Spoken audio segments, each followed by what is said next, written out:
Perkenalkan, nama saya Ida Bagus Yudhistira dengan akhiran NIM 079. Saya akan membacakan pengertian tentang definisi pasang surut, faktor penyebab pasang surut air laut, sama manfaat pasang surut air laut. Kita mulai dari definisi air laut. Definisi pasang laut.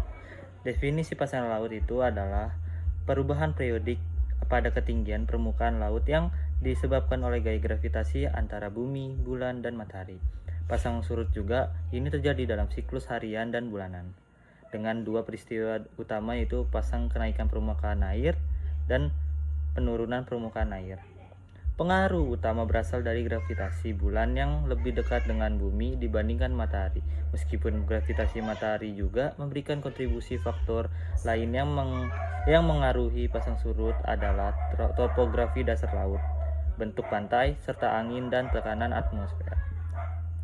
Faktor penyebab pasang surut itu kita bagi jadi 5. Itu ada gaya gravitasi bulan, gaya gravitasi matahari, rotasi bumi, topografi dan geografi lokal, serta pengaruh angin dalam tekanan atmosfer. Faktor ini bekerja bersama-sama menghasilkan siklus pasang surut di berbagai bagian dunia. Lanjut ke pasang surut air laut. Pasang surut air laut itu dibagi menjadi 7, yaitu ada siklus nutrisi ekosistem laut, transportasi laut, pengelolaan wilayah pesisir, pemanfaatan energi pasang surut, pertanian dan aquakultur, siklus hidup organisasi pesisir, pariwisata dan rekreasi. Manfaat ini juga menjadikan pasang surut sebagai fenomena alam yang krusial dalam mendukung kehidupan pesisir dan berbagai sektor yang memanfaatkan laut. Next, selanjutnya dibacakan oleh teman saya. Terima kasih.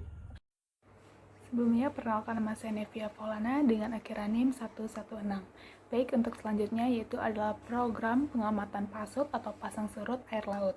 Di sini ada 2 program pengamatan. Yang pertama yaitu GLOS atau Global Sea Level Observing System, yang merupakan program internasional yang dilakukan dan masih di bawah naungan bersama Komisi Teknis Oceanografi dan Meteorologi Laut Dunia, dan juga Organisasi Meteorologi atau WMO, dan juga Komisi Oceanografi antar pemerintah, yang dimana program pengamatan ini bertujuan untuk membentuk suatu jaringan permukaan laut global dan regional yang berkualitas untuk aplikasi pada iklim oceanografi dan penelitian permukaan laut pesisir. Dan yang kedua yaitu Badan Informasi Geospasial, yang dimana ini tuh merupakan layanan data secara online yang disajikan dalam bentuk grafik dan tabel dalam format waktu koordinat universal time atau UDC. Dan hingga saat ini itu pusat jaringan kontrol geodesi dan geodinamika mengelola lebih dari 200 stasiun pasang surut di seluruh Indonesia. Terima kasih.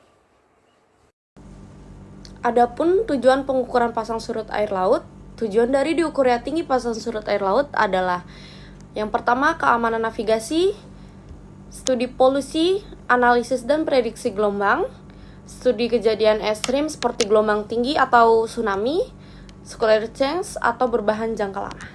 Terima kasih, selanjutnya akan dijelaskan oleh teman saya. Oke, lalu selanjutnya instalasi dan perawatan.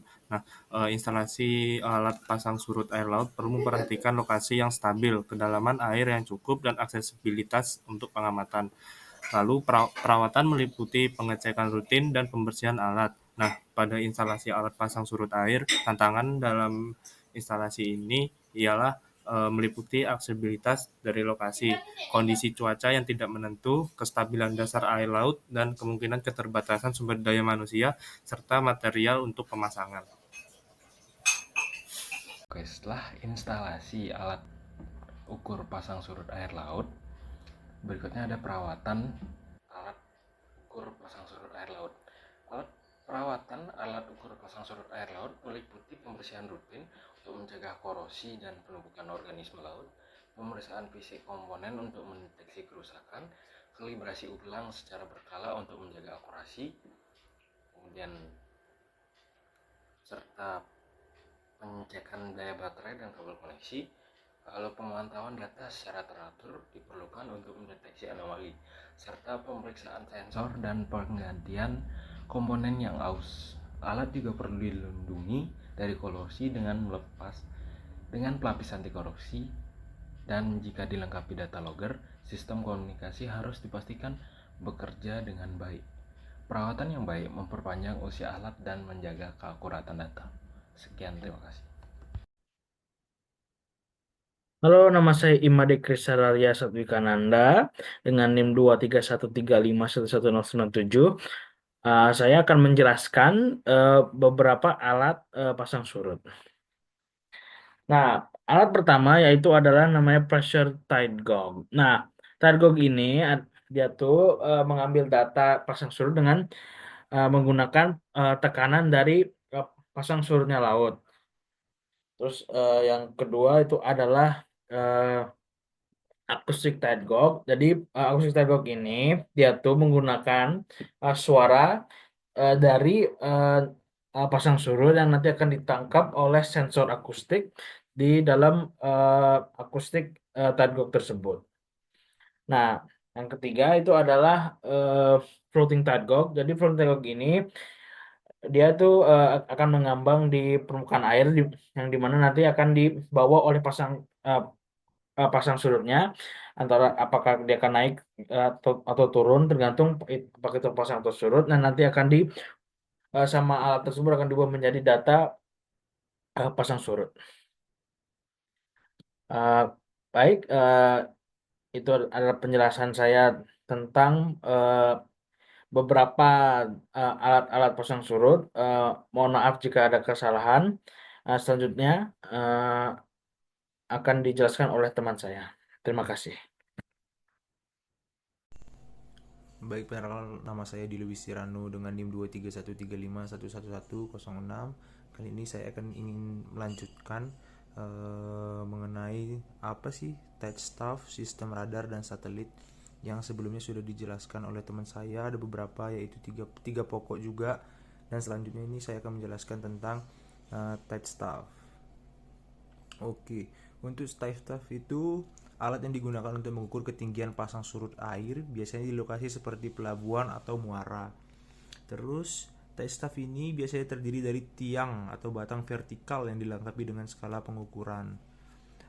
Dengan memantau posisi air terhadap skala ini, penggunaan data mengetahui perubahan ketinggian air dalam waktu tertentu yang penting untuk navigasi.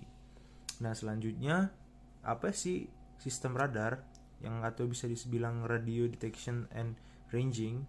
Adalah teknologi yang digunakan untuk mendeteksi dan mengukur jarak objek dengan menggunakan gelombang radio.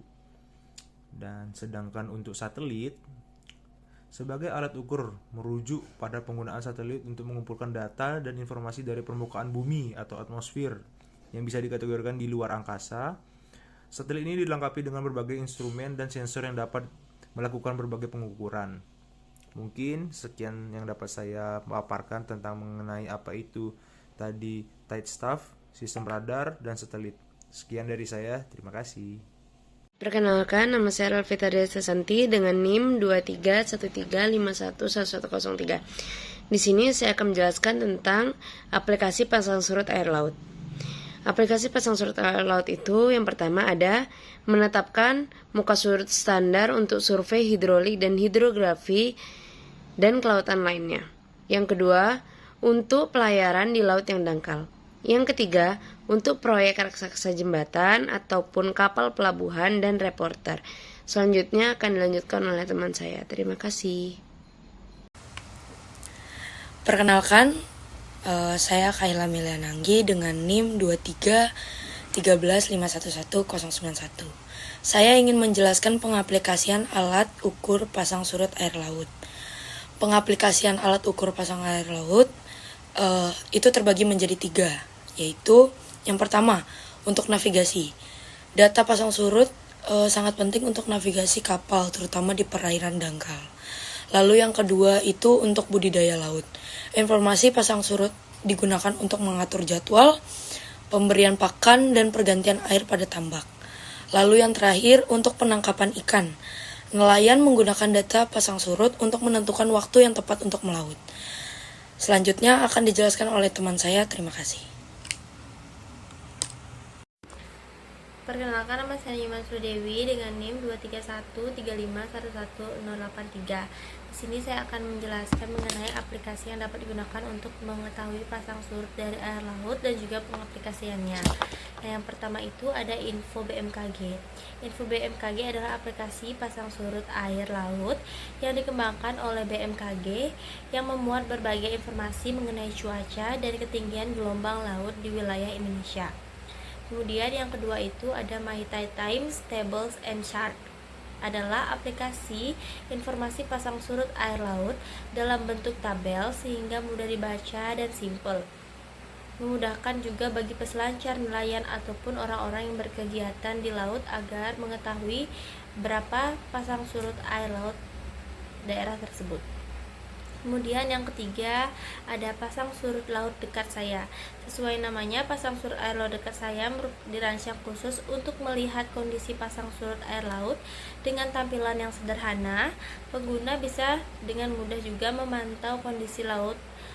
Selain itu, perkiraan cuaca, bulan dan lainnya pun masih bisa didapatkan di aplikasi ini. Aplikasi ini juga bisa diakses tanpa internet, mengingat beberapa daerah dekat pantai masih susah sinyal. Sekian dari saya, terima kasih.